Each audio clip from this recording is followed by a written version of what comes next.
Anime slice of life? Apa itu? Anime yang lebih baik dari mecha kah?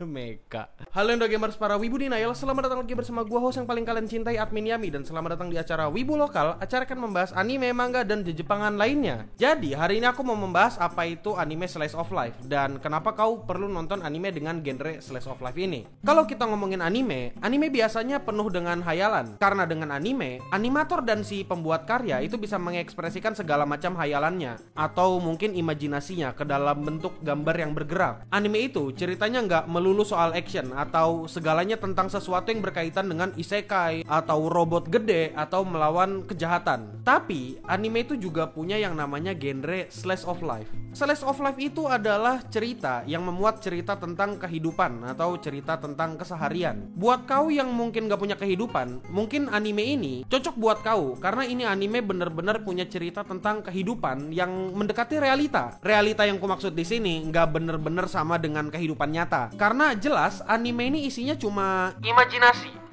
Aku sendiri sangat suka dengan anime slice of life karena setiap aku nonton anime dengan genre itu, entah itu Kobayashi Sanchi no Maid Dragon atau Nonon Biori atau Yurocam atau Takagi-san, rasanya aku senang gitu. Kesan atau rasa yang bisa aku dapat dari anime slice of life itu bener-bener bikin aku bisa merasa damai dan bikin aku mikir, kayaknya asik buat masuk ke dunia sana. Mungkin ada orang yang mikir, ngapain sih nontonin anime slice of life? Itu cuma buang-buang waktu doang. Aku ngerti dengan pemikiran yang kayak gitu. Slice of life itu isinya cuma kita sedang menonton kehidupan atau kisah dari tokoh fiksi yang nggak ada, bahkan gepeng.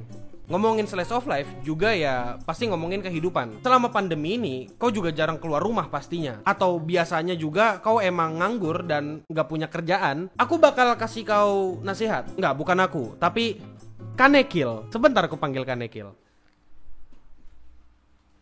Jadi orang itu jangan cuma tinggal ngendok di kamar doang. Kalaupun ngendok di kamar, ya produktif lah. Jangan cuma tiduran doang, nonton kartun doang kerjanya. Ingat, meskipun di kamar, kau juga perlu ngerawat kebersihan diri. Aku tahu, kau mungkin juga malas mandi karena punya pikiran, aku kan di kamar, gak kemana-mana, jadi gak kotor. Bukan cuma kau yang kotor, tapi otakmu juga kotor. Enggak gitu cara kerjanya, Bambang. Kau tahu kan, kalau kita ini punya yang namanya sel kulit mati yang nyampur dengan kotoran debu, atau nama gokilnya daki. Aku punya solusi buat itu. Ini dia, body scrub dari Scarlett. Mantap. Produk ini tuh punya buliran-buliran halus yang bisa membersihkan kulit mati tanpa rasa perih iritasi. Mantap. Kalau kamu mau rajin dan maksimal habis pakai body scrub, pakai juga shower scrub dari Scarlett buat mandi. Mantap. Kalau kamu mau lebih rajin lagi, pakai body lotion Scarlett. Kulitmu bakal halus dan lembut. Apa? Meskipun hatimu kotor, nggak masalah. Yang penting apa? Kulit lembut. Ingat, tubuh yang bersih adalah bagian awal dari pikiran yang bersih. Kalau habis mandi kan biasanya rasanya seger, enak rasanya. Mungkin kau jadi pengen keluar kamar gitu, ke taman atau kemana gitu, buat nonton anime. Jadi, 3 produk dari Scarlett ini, body scrub, shower scrub, dan body lotionnya, itu punya vitamin E. Yang dimana vitamin E itu berguna banget untuk mencerahkan kulit. Apa? Tapi nggak bikin glow in the dark. Selain itu, Scarlett juga punya glutathione yang berguna juga untuk merawat kulit. Ingat, semuanya dipakai secara rutin biar hasilnya kelihatan. Dipakai di kulit biar enak. Meskipun ada sertifikasi dari BPOM dan halal, tapi jangan dimakan. Aku kembalikan ini ke Admin Yami. Aku pergi dulu.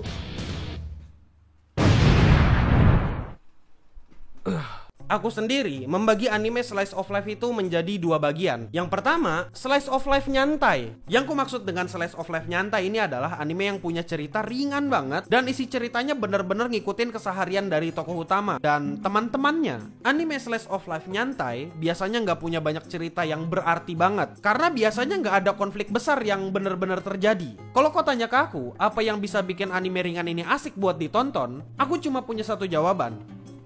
Hiperbola. Aspek yang menurutku cukup penting dalam anime slice of life ringan ini adalah hiperbola. Tanpa hiperbola, anime slice of life ringan ini bener-bener kayak buku harian doang. Tugas animator atau pembuat cerita dalam animasi slice of life ini adalah bagaimana cara mereka membuat hal yang sebenarnya biasa aja menjadi lebih terlihat menyenangkan. Atau mungkin kejadian biasa aja jadi lucu. atau pemandangan dan suasana yang biasa aja jadi lebih menyenangkan. Contohnya ada anime Non Biori. Anime itu cuma punya cerita cute girls doing cute things yang menunjukkan betapa menyenangkannya hidup di pinggiran kota. Yang membuat anime ini menyenangkan, semua kegiatannya dibuat hiperbola dan dibuat kelihatan seolah-olah menyenangkan banget. Atau misalnya Nichijou, kehidupan anak sekolah biasa yang kebetulan punya komedi. Bentuk hiperbolanya itu bagaimana komedinya terjadi.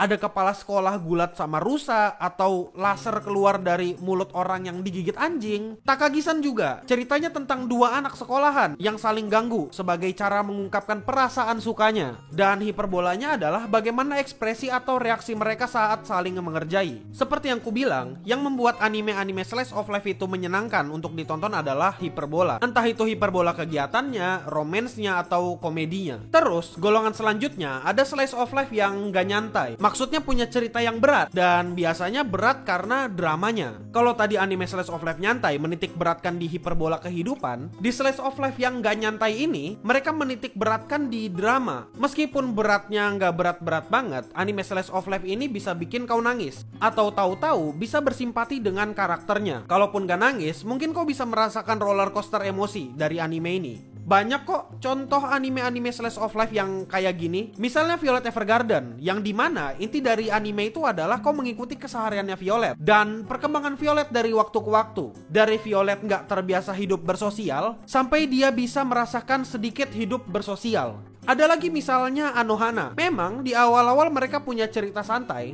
tapi lama-kelamaan ada konflik yang muncul dalam perkumpulan mereka, sampai-sampai nanti ada drama. Ada lagi contohnya, Chunibyo Demo Koigashita.